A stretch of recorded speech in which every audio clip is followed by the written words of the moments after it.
Disabled islanders are raising concerns about access on Orkney's inter-island ferries. Most of the country's fleets was built in the early 1990s, before disability access laws were implemented. The Scottish Government has agreed in principle to fund a business case for new vessels. Our reporter Ian Hamilton has the story.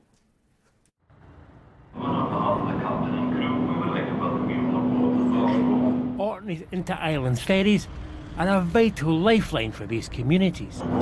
But for disabled passengers, Wouldn't like to do that in your wheelchair. they can be a daunting challenge. Which way? Step down. Oh wow, okay, yeah. For a blind person like me, getting around these ferries feels more like an obstacle course. There's a handrail on your left, so I'm going to go up in front of you. Steep staircases are more like ladders given their gradient. For anyone with serious mobility problems, they're impossible. And there's no lift alternative.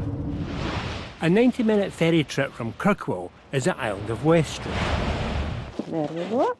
I met up with Anne Kent and her mother Myra.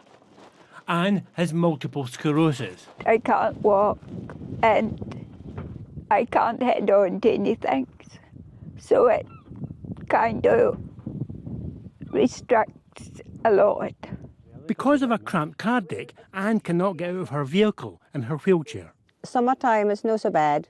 Wintertime, unless you go with hot water bottles and blankets, you're very cold by the time you get to the tune. These ferries were built before disability legislation was agreed and before modern disability access standards were approved. The big questions are, who's going to pay for the new ferries and how long is it going to take? The ferries replacement is going to cost in the region of hundreds of millions of pounds. To put that in context a little bit, the annual budget for Orkney Council is about 100 million, and that delivers all of our services, education, social care, waste, everything in a year.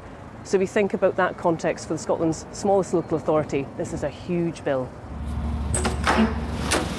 Orkney Islands Council has been working with the Scottish Government to find a solution and have created a task force with the aim of replacing the fleet.